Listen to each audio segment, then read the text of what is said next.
Sau 2 lần thất bại nhục nhã, đầu năm 1288, vó ngựa Nguyên Mông lại gầm vang, cuốn theo dã tâm xóa tên Đại Việt khỏi bản đồ.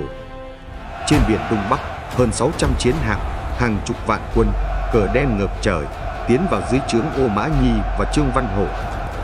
Biết rõ, đánh vào lương thảo, tức là bóp nghẹt nhịp thở quân giặc, Trần Hưng Đạo chọn Vân Đồn làm nơi bày trận mai phục.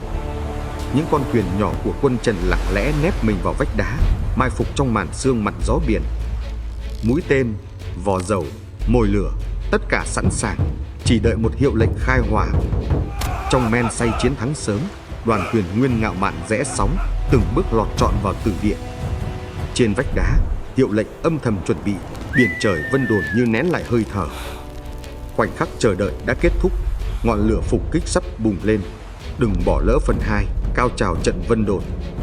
Đêm Vân Đồn, tín hiệu lửa rực sáng, quân Trần đồng loạt lao ra như sấm vang trẻ đôi màn đêm.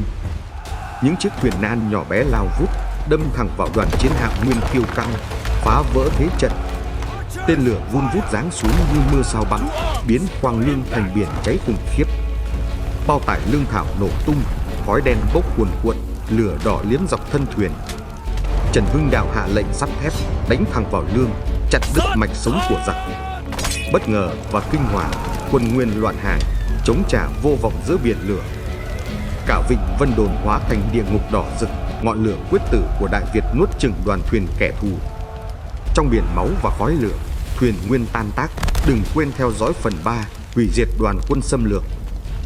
Bị phục kích bất ngờ, thuyền lương nổ tung, chìm xuống biển sâu, mạch sống quân Nguyên bị cắt đứt không thương tiếc.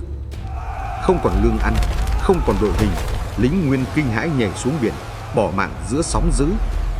Quân Trần dồn ép không nương tay, từng mũi tên, từng ngọn giáo truy sát kẻ thù tháo chạy.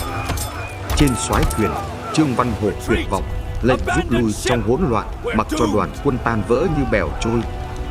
Tiếng hô sắt tháp rung chuyển biển trời, lá cờ Đại Việt tung bay phấp phới giữa biển khói lửa. Trong khói lửa mịt mù, Trần Hưng Đạo trầm tĩnh đứng hiên ngang, ánh mắt sáng ngời niềm tin chiến thắng. Trận Vân Đồn toàn thắng, sóng biển trở lại yên bình, báo hiệu hồi kết bi thảm đang chờ quân Nguyên trên sông Bạch Đằng. Trận Vân Đồn, chiến thắng rực lửa, mở đường cho Bạch Đằng lịch sử.